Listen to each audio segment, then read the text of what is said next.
tena tu pale pale kuangaisha nyakuta.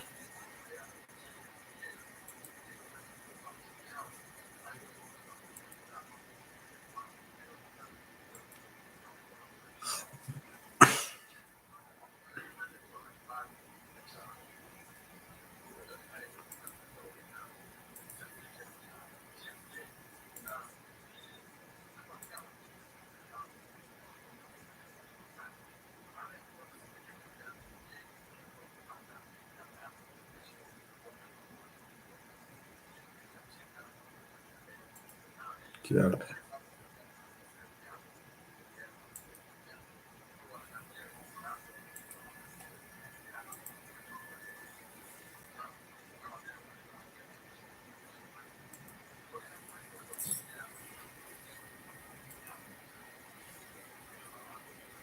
tena tumerudi.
Nataka nitengeze tena kiasi.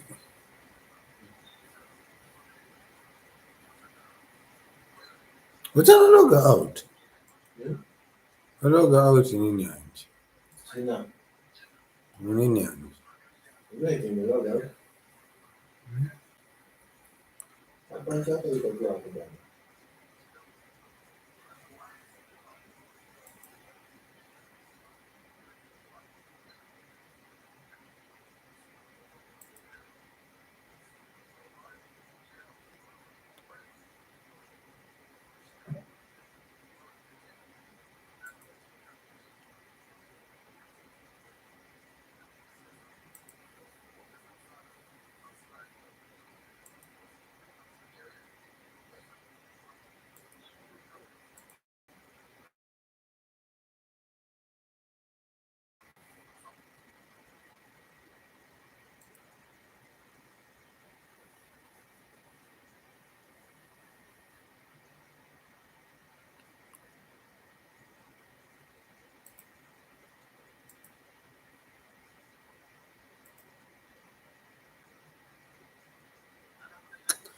Sinijua mapema.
Nia. Ulikuwa na nia yote wewe?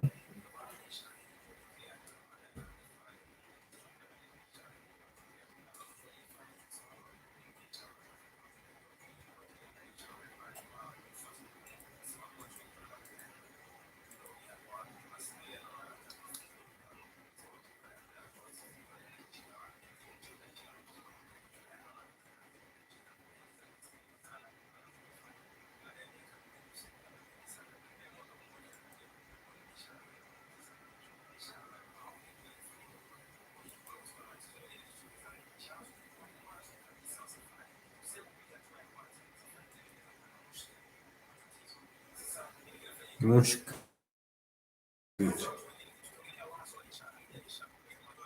Unajua mushkili wewe?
Sina nina kusema ndio kubai. Ai.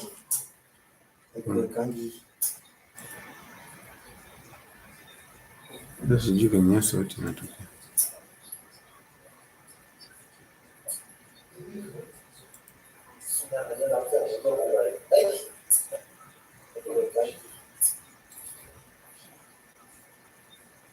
Sasa sijui kwenye sauti inatokea.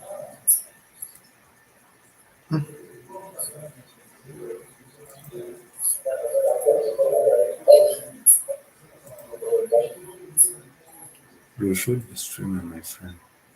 Sasa sijui kwenye sauti inatokea.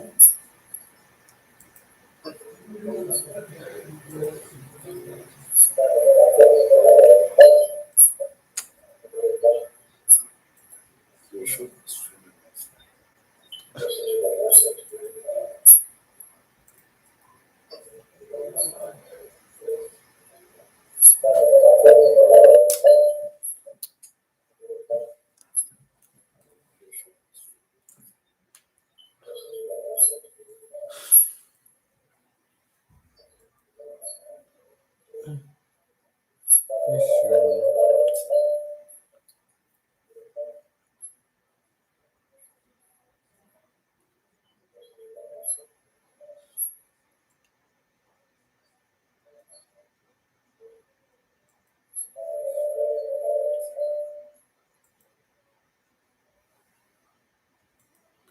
Uliza mapenda.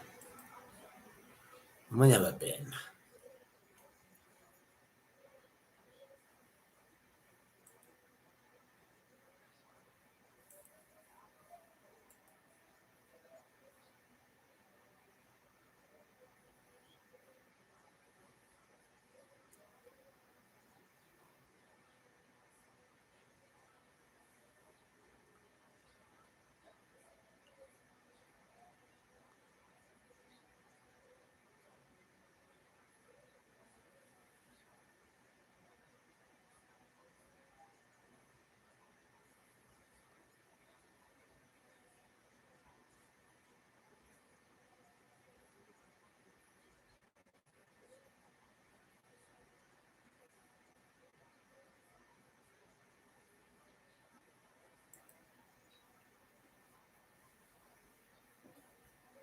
This has been the craziest YouTube journey of all time. I think we might actually be the fastest channel to hit 4 million subscribers in 3 months with like 50 videos. Yes, you just heard that right. This kid in his bedroom who makes random videos about Discord conversations has built one of the fastest growing YouTube channels in history. And the best part is, this was all planned. You see, up until a few months ago, Beluga was gaining about 800 subscribers a month. But then in June, this happened. Beluga, with his infamous cat profile picture, suddenly started getting recommended all across YouTube. What makes it more interesting is the reasons for this sudden growth are very hard to identify. His thumbnails are often poorly cropped and blurry, and his videos are mainly just Discord conversations with no voiceover.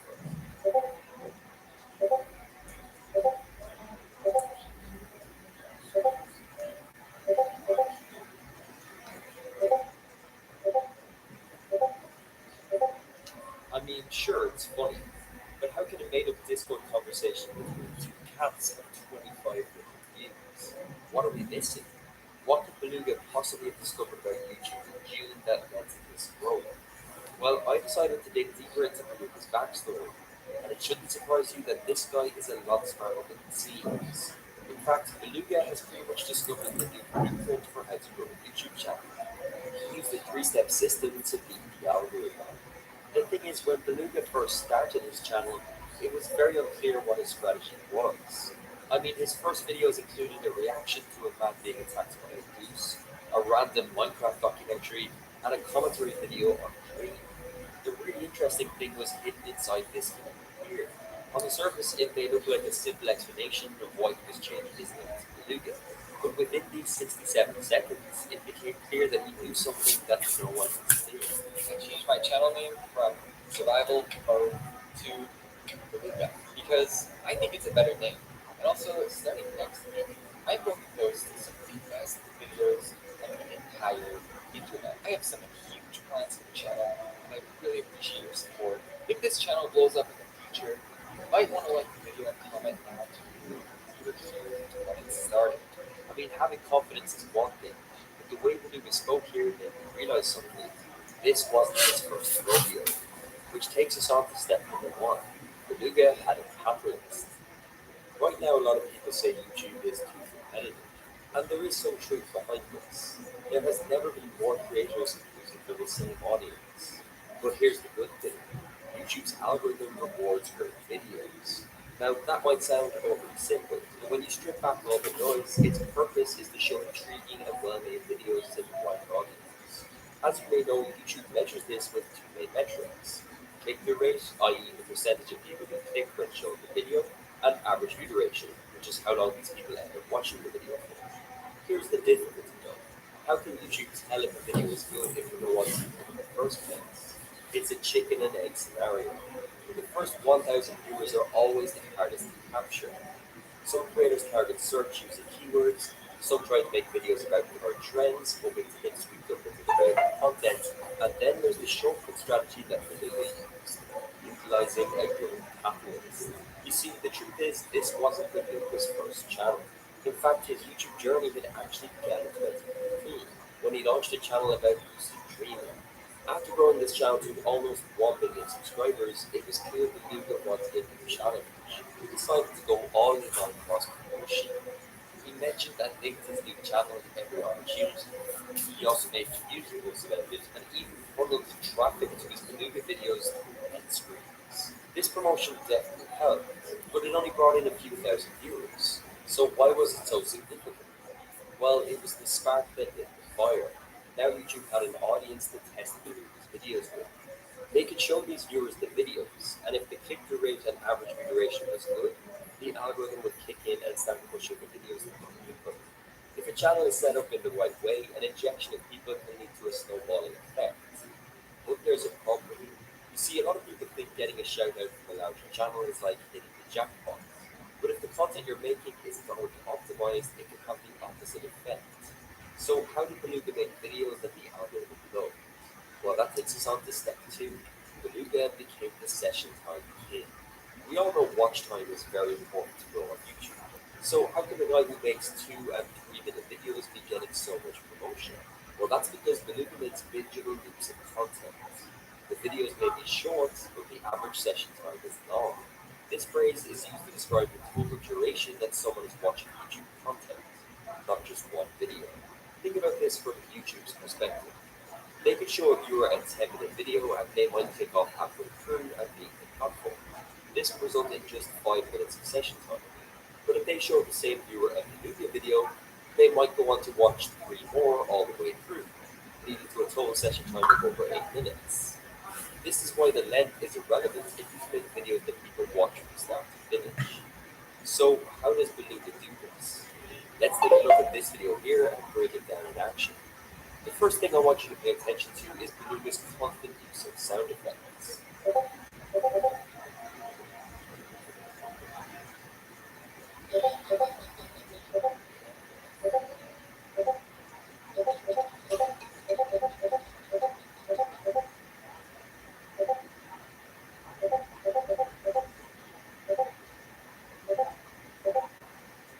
In these opening 10 seconds, there were 11 different sound changes. The Discord pinging almost forces you to stay engaged.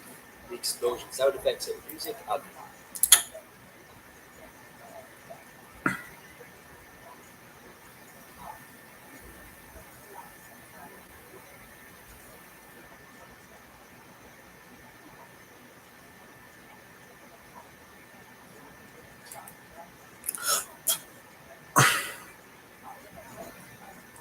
There are a lot of videos out there that will claim and tell you how much a YouTuber makes, but none of them get the correct dollar to view ratio right, because there is none. But I'm here to tell you that they're pretty much all mine anyway. Today we're going to delve into the analytics of how much I make, and then we'll compare how much other YouTubers and for 1,000 views. And I'm going to tell you guys pretty much everything they show you. Hey, you're not I'm stupid, going to show you up to that point. but you are It's dumb. all of them. There is something wrong with Let's get started. you. It's that you're not like a There's dumb timestamps for everything. You can hear a little more about But one you topic. gotta be the dumbest person that I know. Hey, you're not stupid. About a lot of different topics. Yeah, I think it's a really you should. If you just care about money, then look down. Then let's get started. A lot of creators view this topic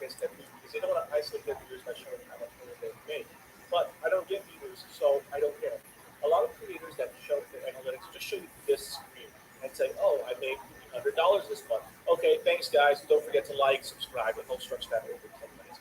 But I'm going to try to give you as much information as possible so you know exactly how the system works, as well as how much I make, and some other YouTubers that I've found that showcase their analytics and how much they make. Basically, the only thing that matters is the amount of monetized views you get and your CPM.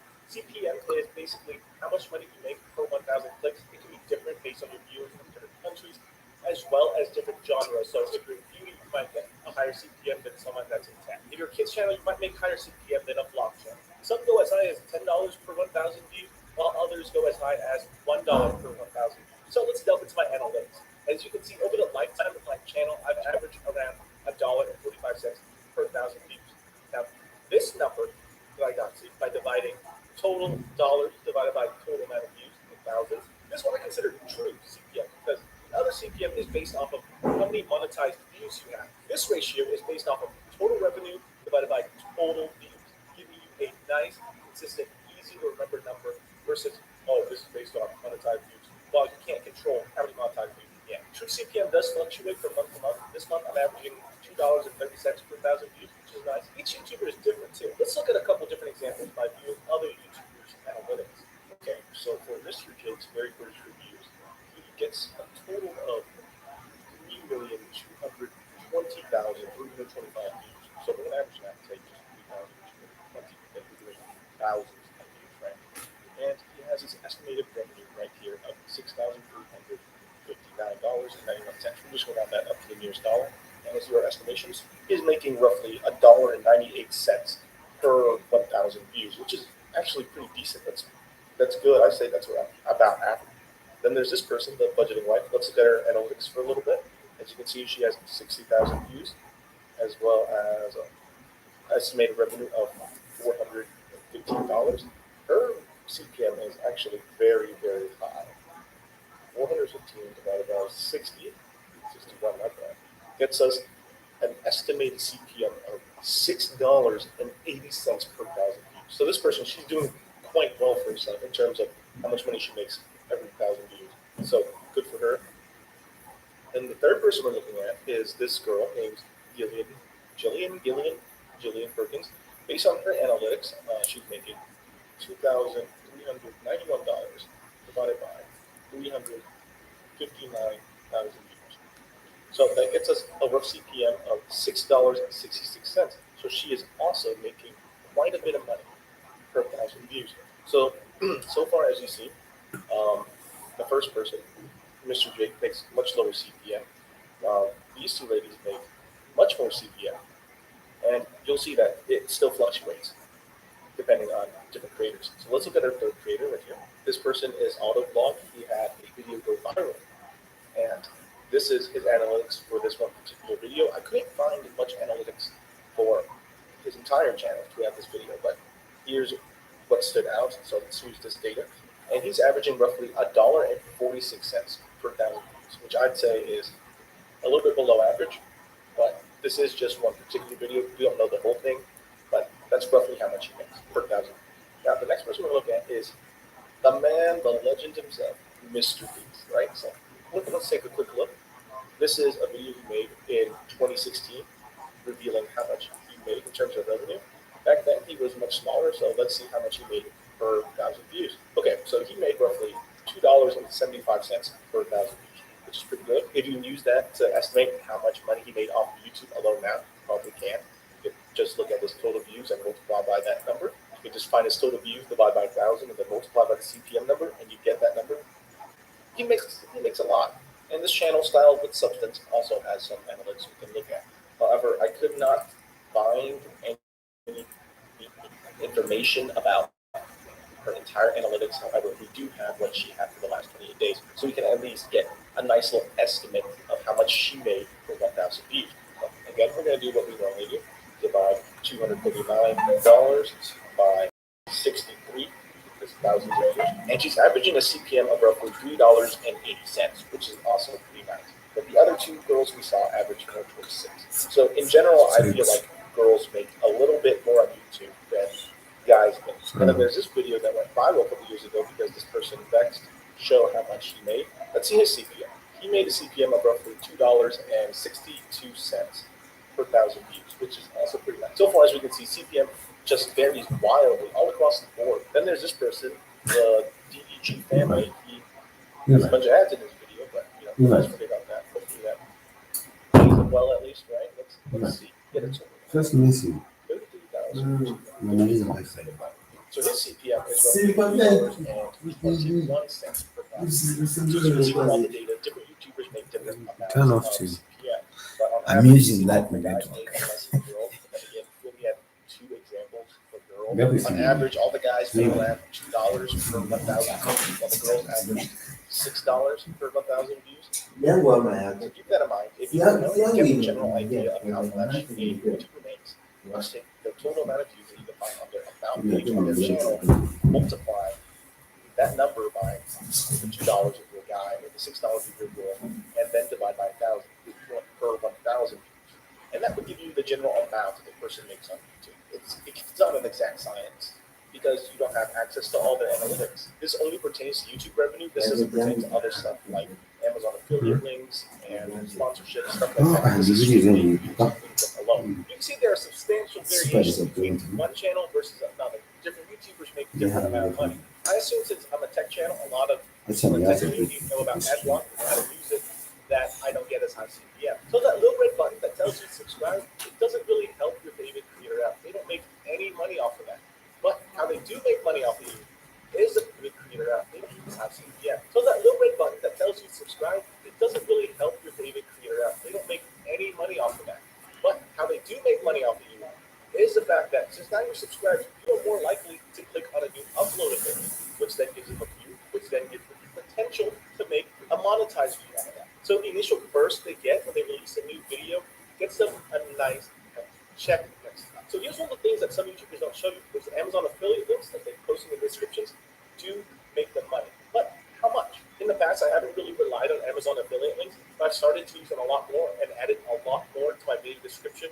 Help a guy out if you want. But the revenue you gain from that is just a fraction of how much you make off YouTube AdSense. But during the holiday season, it does blow up like crazy. They don't really show you lifetime earnings, so here's how much I made in 2018 on the Amazon affiliate program. Then there's a lot of people who do a lot of intro, outros, and sponsorship spots, such as those things you see for VPNs, Honey, Squarespace, stuff like that. Those vary in value, so they can really change how much you make off of YouTube. However, I've never had one of those, so I can't tell you how much they go for, especially for a small creator. But companies do send small channels cool stuff to check out every once in a while. So that's it. A small YouTuber makes decent money, right? It's a great part-time job for someone? No, not really. So here's the part that YouTubers don't tell you. When you look at places like McDonald's or Walmart or any other U.S. business, you get a paycheck. In that paycheck, they tell you how much money you made, and then they take a specific amount away for tax. You don't get that with YouTube. Great, right? That means I don't pay taxes. No, actually, the opposite. If you do YouTube, the AdSense revenue isn't taxed yet, which means at the end of the year, when you're filing your taxes, you do have to pay tax on that income. But here's the difference. When you're working for someone, you pay much lower taxes on your income. But now that you're technically self-employed, you pay a whopping 15.3% of your YouTube income. Something similar probably applies if you live in different countries as well, but that's how much you have to pay if you live in the US. This is a significant thing that many YouTubers forget to tell their audience, but it's also very, very important because this impacts significantly how much money you take home from YouTube AdSense revenue. But running a YouTube channel also requires you to buy things you normally wouldn't, like a camera and a mic to record. If you're a gaming channel, new games as they launch. And if you're a beauty channel, new makeup as they launch. If you're a tech channel, new gadgets to review. And if you do skits, you gotta buy props and costumes. Or if you're Mr. Beast, you gotta spend money to make money. All these things aren't free. It's crazy how uninformed people can be about this topic because I have friends who know nothing about how YouTubers make money. They ask me all the time, is it subscribers, is it views? And it's sort of a mixture of both when you think about it. If you're doing YouTube, do it because you love it. Don't do it for the money. You're not going to be able to live off of this income unless you're pulling in 1 to 2 million views a month. Anyway, guys, I hope this gave you a new perspective on how YouTubers make money, and I hope you also found it insightful. Thanks for watching. I'll see you guys next time.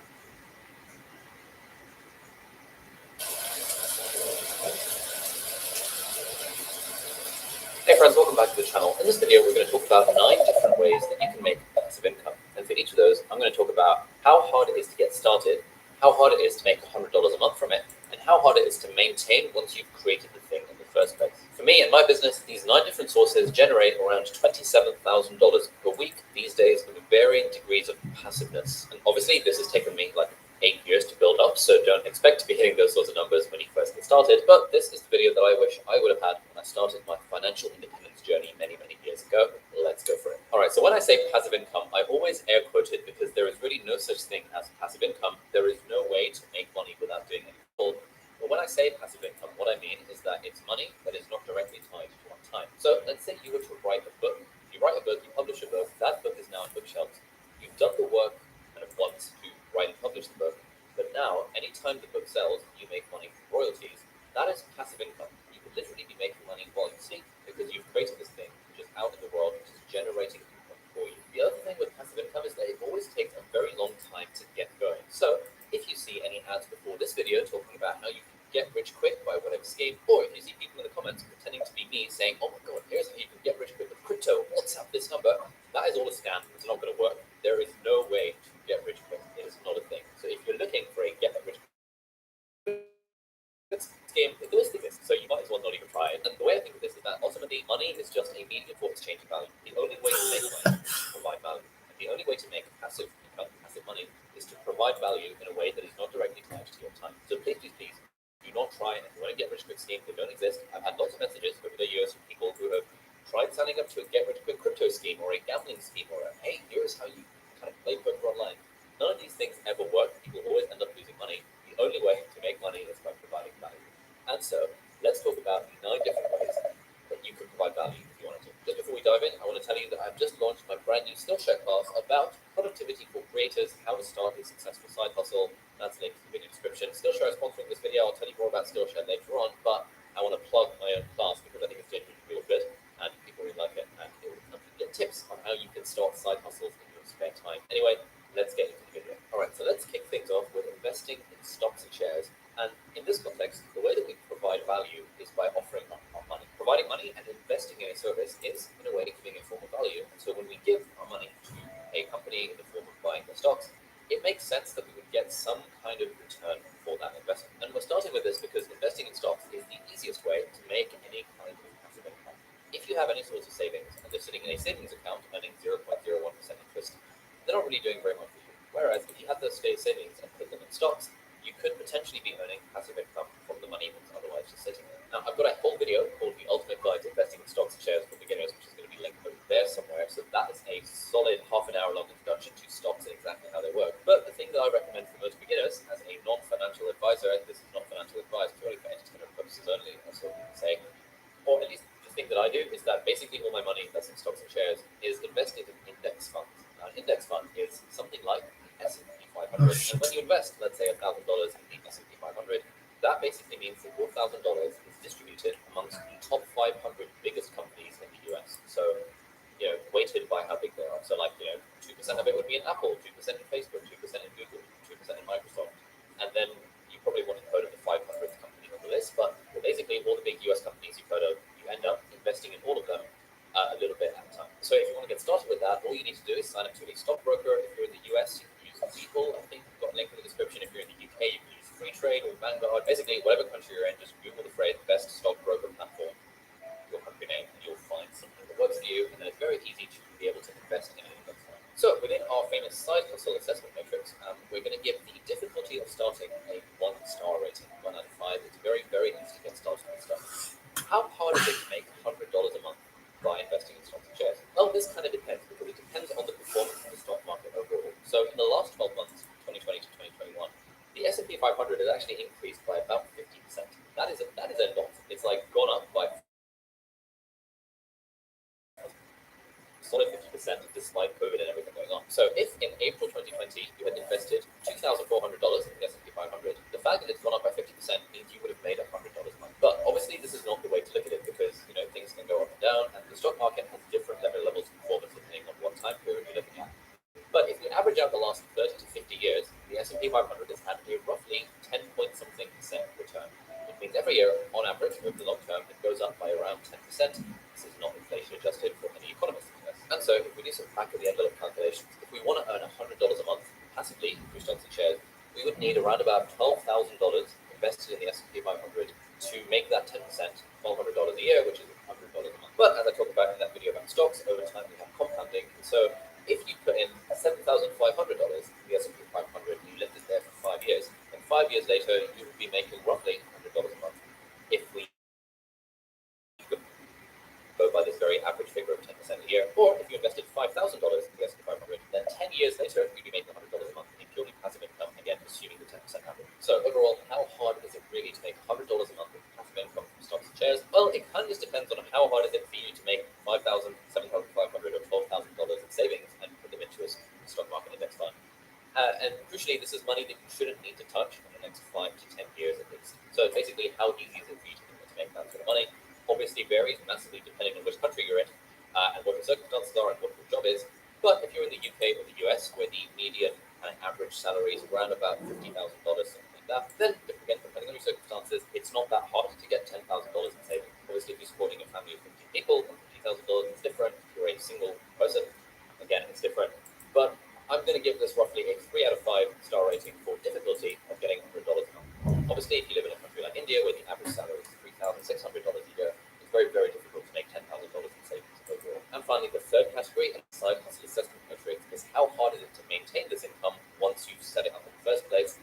And we're going to give this a 1 star out of 5 because once you've got the money in, you just like set it and forget it, and it's not that hard to maintain. There are other sources of passive income that require higher degrees of maintenance over time, but stocks and shares is a very, very easy way to make passive income. And to use my personal example, these days my stocks and shares portfolio, which I've been investing in since 2015, is now worth around about $350,000, and the vast majority of that is in the S&P 500 index fund. Now, I can't be bothered to work out the actual inflation-adjusted returns for that, but again, if we assume a very, very rough average of 10% a year, then that averages out to around $682 per week in purely passive income. All right, idea number 2 for generating passive income is to start a YouTube channel. This is something I specialize in, so I'm here on YouTube, and I actually teach a course called the Part-Time YouTuber Academy.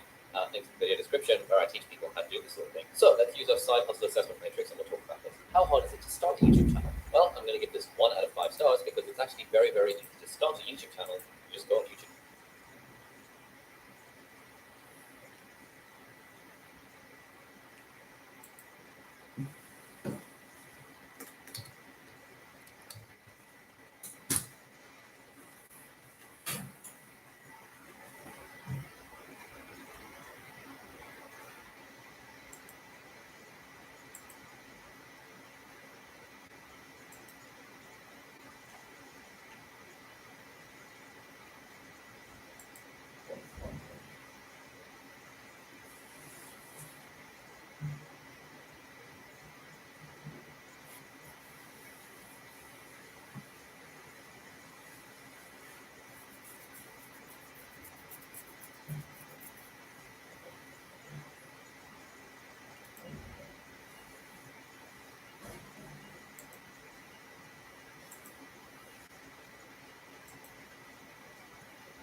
Yeah.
start by saying, this is what I care about. This is what I want to do and why I think you should care about it and you should want to help.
Okay.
to one.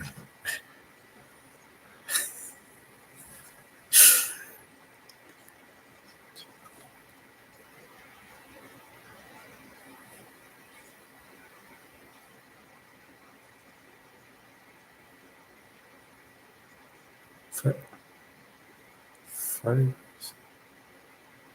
This is not one.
My own blood.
They are full of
Ah, si se terrena.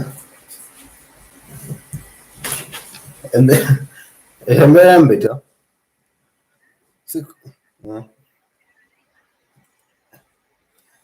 Shabeta ambi. Opara kubeta la leshtere. Niliona.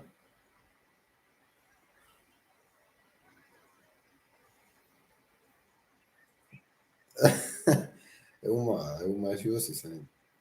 I'm super broke. Uko hapa? Ndakura bila kula shina nini? Kuna nini huko? Ah, sasa sina yani. Siko sure. Nikipata nitakuwekea. Wacha trip naomba kuna nini? Mwiko ifabeta.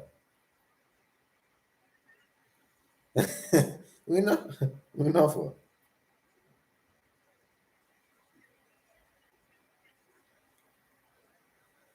Si rela yetu. Oh, sawa. Nikipata nitakuwekea.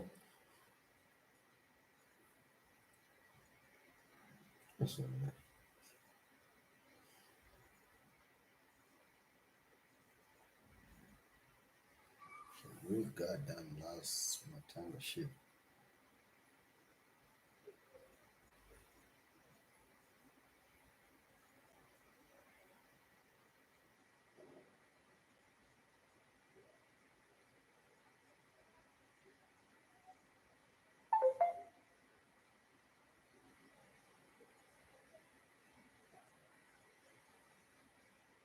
Ah.